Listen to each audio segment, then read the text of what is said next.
Assalamualaikum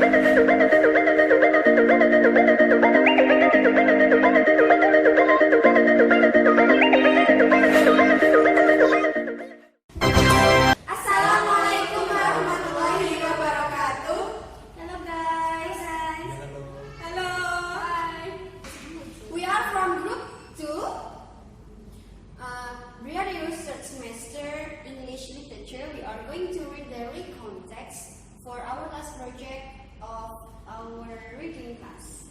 Let us introduce ourselves. My name is Roihatul Maulidiyyah. My name is Fadilla Putri. My name is Fauzan. My name is Hani Hilmalia. My name is Novia Fardinawati.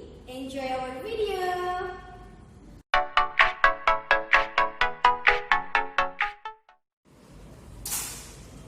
Assalamualaikum warahmatullahi wabarakatuh. My name is Fadilla Putri and I will read a recount text by the title 3 months after deadly kill any arson attack, injured suspect arrest remains out of reach. Written by Gigi, published by Japan Times on October 17, 2019. Kyoto. The suspect of the deadly arson attack on Kyoto Animation Corporation has yet to recover enough to be arrested even 3 months after the incident, investigative sources say. The suspect, Shinji Aoba, 41, was severely burned in the July 18 attack on the company's #1 studio, Kyoto's Fushimi Ward. The attack killed and injured dozens of people, including prominent directors and leading animators. Aoba, who was initially taken to a hospital in the city, was later transferred to a hospital in Osaka Prefecture and has repeatedly received skin graft and other surgeries in the intensive care unit. He is now in stable condition and able to hold short conversation, sit up in the bed with support, and sit in a wheelchair, the sources said Thursday. The Kyoto Prefectural Police obtained a warrant for Aoba's arrest on suspicion of murder and attempt murder involving 36 and 34 people, respectively. But the warrant cannot be served until a doctor judges he has recovered enough to be taken into custody. A statement made during police questioning at hospital may not be accepted by the courts as evidence. The police are carefully examining the idea of interviewing Aoba before arresting him, the sources say. Now I'll tell you about what the text tells about. The text tells about arrest status of Shinji Aoba 3 months after Kyoto Animation arson attack. Shinji Aoba was the suspect of Kyoto Animation arson attack at July 18, which caused 36 people died and 34 people injured. Even after 3 months since the incident, Shinji Aoba could not arrest yet because he also got bad injuries. After moved to hospital in Osaka Prefecture and got skin graft and other surgery in intensive unit, his condition got better. He is able to hold short conversation and sit on the bed and wheelchair. However, police decided to look carefully to interviewing Aoba before arresting him, because his answer at hospital may not be accepted as evidence because his bad condition.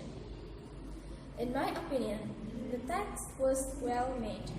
The structure is correct since this is a recount text. It consists of number 1, orientation in the first paragraph that gives background information. Number 2, series of events in the second until fourth paragraph. There are 3 events. First, Aoba got injured of the attack. Second, Aoba's condition got better. Third, police cannot arrest Aoba without doctor permission. And the last is the reorientation in the last paragraph. The contents itself also good since it provides all information needed. The text is not too long since this news is following the previous incident, which is deadly Kyoto Animation arson attack, which has long chronologies. I think anyone who heard that the suspect of a deadly incident like this is being free after 3 months must be get angry. However, after read this text, people will know that this is impossible to arrest someone who got bad injuries and in the hospital. Besides the doctor not allowed the police to do that, the physical and psychological condition of the suspect may not stable enough to join the investigation. So, I agree that the police should wait the suspect to be healed first before arrest him because it may cause a bad impact to the investigation, and the text actually aim for that. So that's all for me. Thank you for watching. Wassalamualaikum warahmatullahi wabarakatuh. Assalamualaikum warahmatullahi wabarakatuh. My name is Hani Hilmalia. Here I will read Recount from the Jakarta Post. The title is Police Seek Identity of Pregnant Woman Found Dead in East Jakarta. Police are trying to trace the identity of a pregnant woman found dead near an entrance to the Jagorawi Toll Road in the Makassar sub-district of Jakarta on Sunday morning. The body was found by a man, Irfan Jaya, who smelled a pungent scent coming from a spot about 10 meters from the road and about 100 meters from the nearest residence. The woman was buried 31 centimeters deep and was covered with banana leaves. She had apparently been there for 2 days. Irfan immediately sought help from locals and police who were on Jatinerbi. Makassar Police Chief Lindang Lumbang Korwan said the woman estimated to be about 25 years old, was not registered as an ID card holder as the police failed to find anything about her. When they tried to match her fingerprint with those in their database, we could not find any information in our database, he said on Thursday, as quoted by wartakota.com, adding that they found no identification whatsoever on the body. Lindang said the police were still conducting a forensic examination on the woman, who was 8 or 9 months pregnant. The result of a preliminary examination indicates the woman had been physically abused. The woman apparently died after being hit in the forehead and in the back, he said, adding that they also found no CCTV footage of the incident as the area was in a blank spot. The police have distributed notice describing the physical characteristics of the woman, whose body is being kept at the Kramat Jati Police Hospital in East Jakarta. She was approximately 125 centimeters tall and had shoulder-length height. The woman had been wearing a green shirt bearing the picture of a balloon and black and red striped leggings. She had a mole under her right ear. Hopefully, her family and friends will notice as soon as possible, Lindang said. The text tells about discovering of a 25-year-old woman with a pregnant condition near the entrance of the Jagorawi Toll Road by Irfan Jaya. He smelled a pungent odor. After touching it, turned out there was a woman's body lying rigid and covered with banana leaves. Then he reported the incident to the police and conducted an examination of victims who were allegedly physically abused. In my opinion, the text tells about an event in detail and the structure is complete. The first paragraph tells orientation, which tells background information. The second paragraph is series of events. The first event is Irfan Jaya smelled a pungent odor. The second event is examination the victim. And the last structure is reorientation, when the victim was kept in the Kramat Jati Police Hospital. Okay, that's all from me. Wassalamualaikum warahmatullahi wabarakatuh. Assalamualaikum Assalamualaikum warahmatullahi wabarakatuh. Hello everyone, good morning. Here I am Roihatul Maulidiyyah, and I'm going to read the context by the title, Two Wedding Crashers Are Accused of Killing a Groom Outside His Own Reception, written by Paul P. Murphy and Stella Shan, and published by CNN on 18 December 2019. CNN. Two brothers have been charged with murder for allegedly killing a groom outside his own wedding reception, according to the police in Chino, California. Ronnie Aristides Casaneda Ramirez, 28 years old, and Jose Daniel Casaneda Ramirez, 19 years old, are accused of killing Joseph Melgoza and assaulting two men on Sunday, according to the police. In a news release, police said Melgoza suffered blunt force trauma to the head, but neither the news release nor the complaint from the San Bernardino County District Attorney's Office specifies whether a weapon was used. The complaint says the other men, Jose Mancera and Juan Bustamante, were attacked with baseball bats. The Ramirez brothers are each charged with murder and 2 counts of assault with a deadly weapon.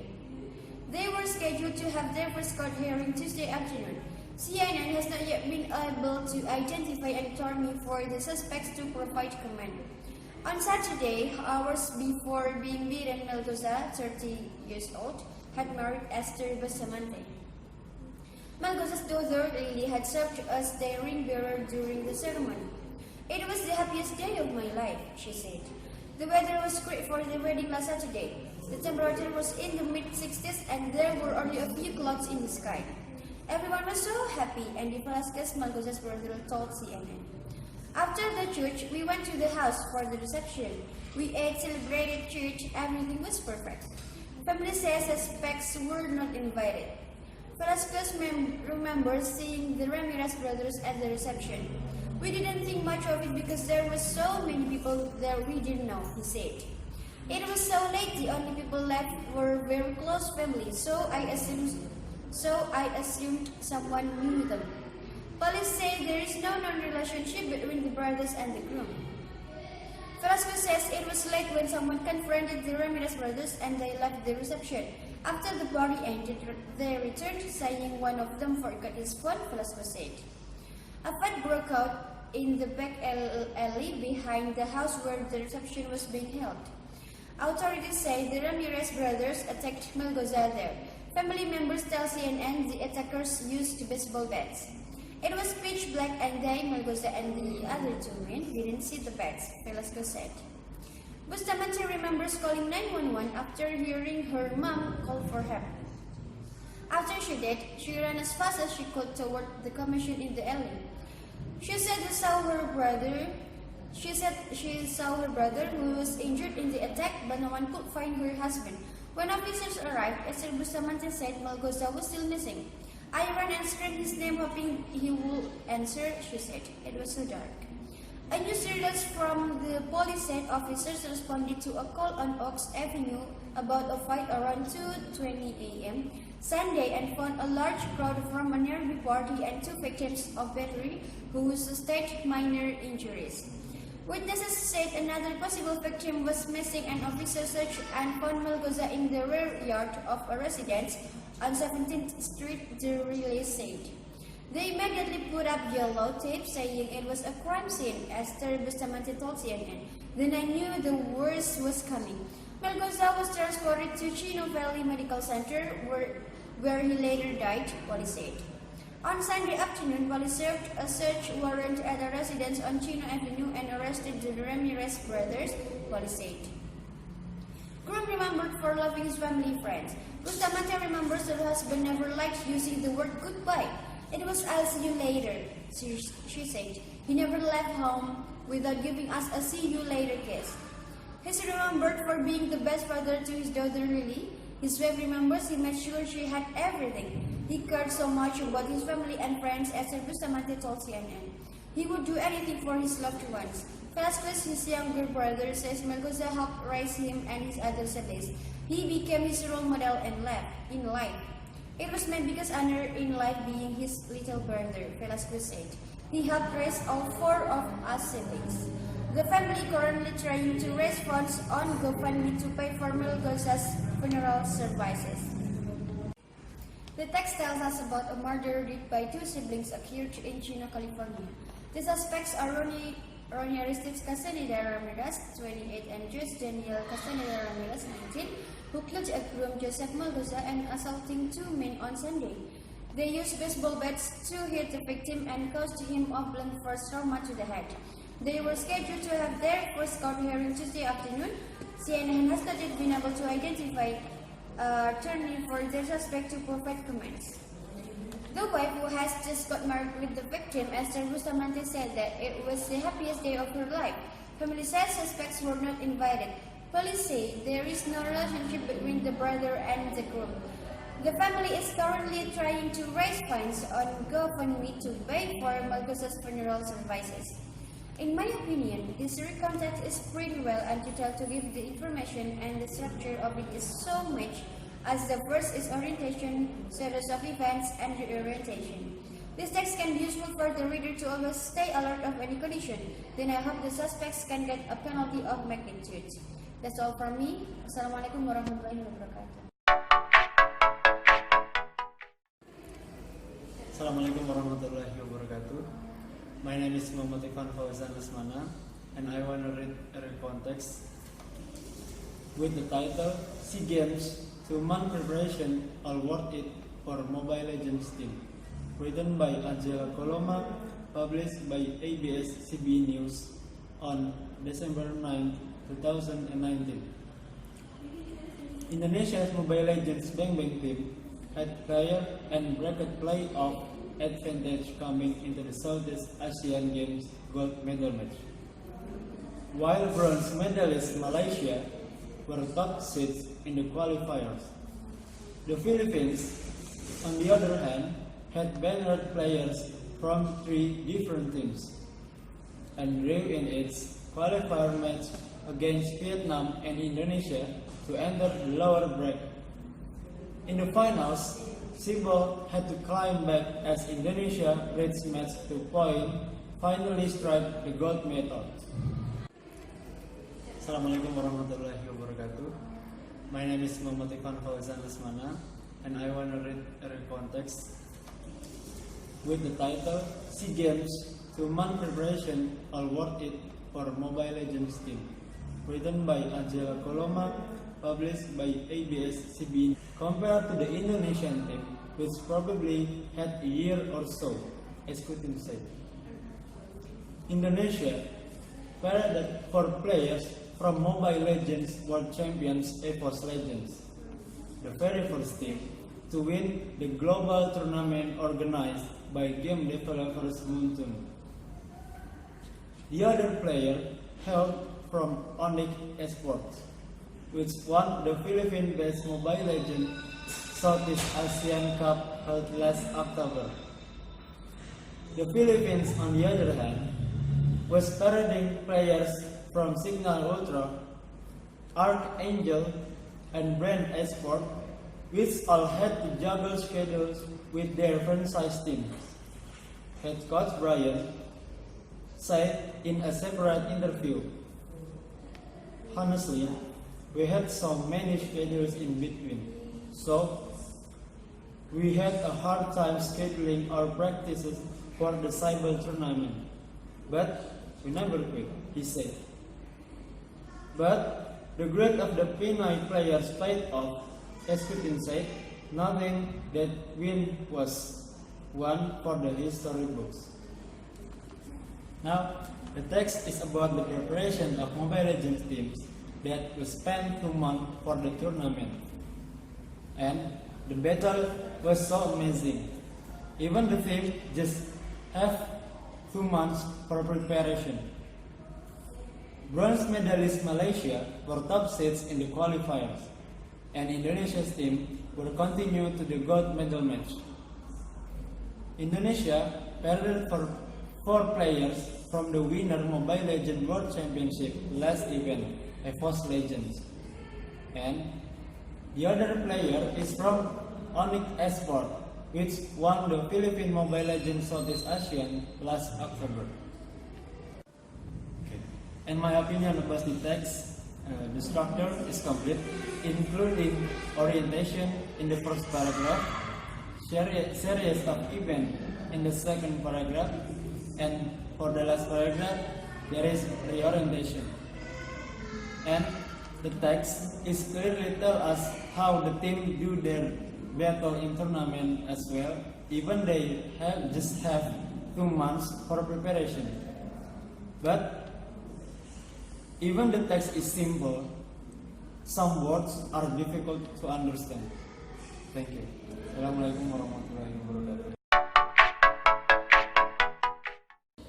Assalamualaikum warahmatullahi wabarakatuh. My name is Novia Fardinawati. Now I want to read a recount text with the title Australia Heat Wave Next Week I'll See Thursday on Recount, published by BBC News on 14 December 2019.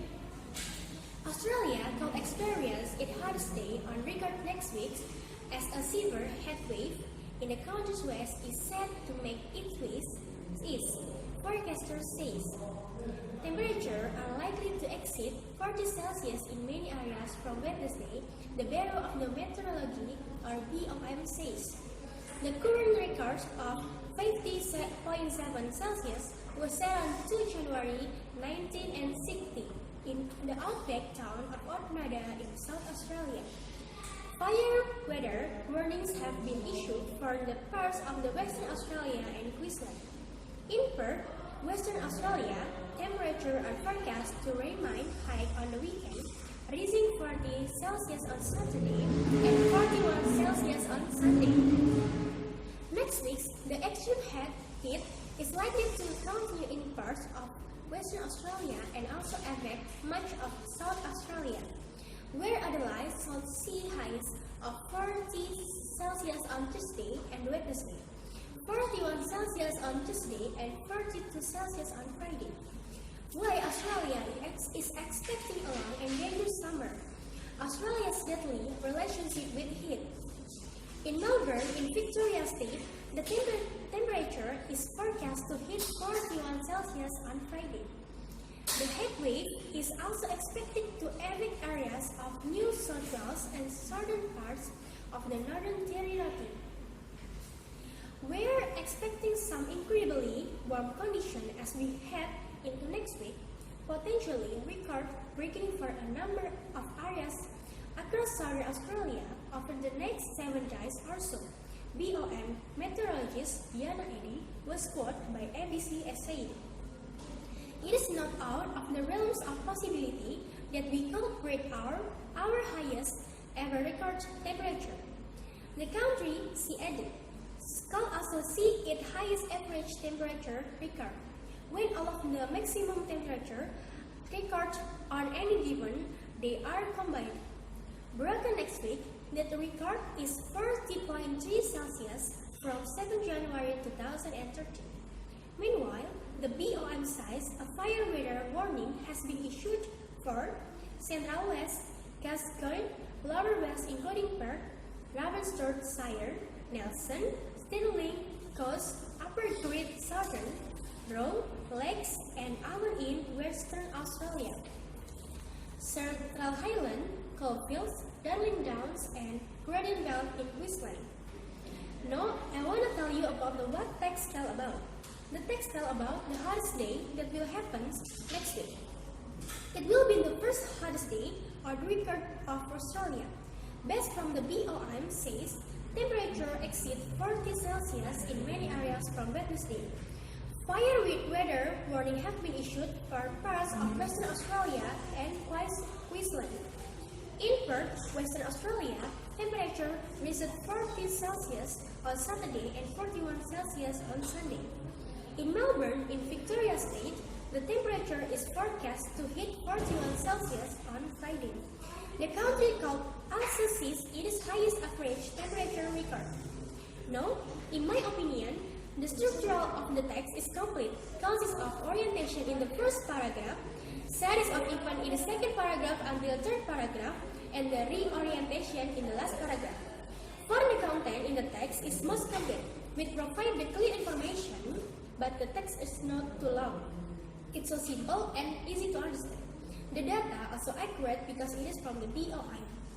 The notification about the hottest day that happens in Australia area next week It is very useful for the reader, especially Australia's society, to prepare the hardest day that will come next week. So, I accept the information in the text because it can help reader to prepare early to face the hardest day. So that's all from me. Thank you for watching. Wassalamualaikum warahmatullahi wabarakatuh. So that's all our video. Thanks to Miss Hidayatul Nurjanah who has guided us this semester. Hope this video will cherish your day and see you next time. Assalamualaikum warahmatullahi wabarakatuh.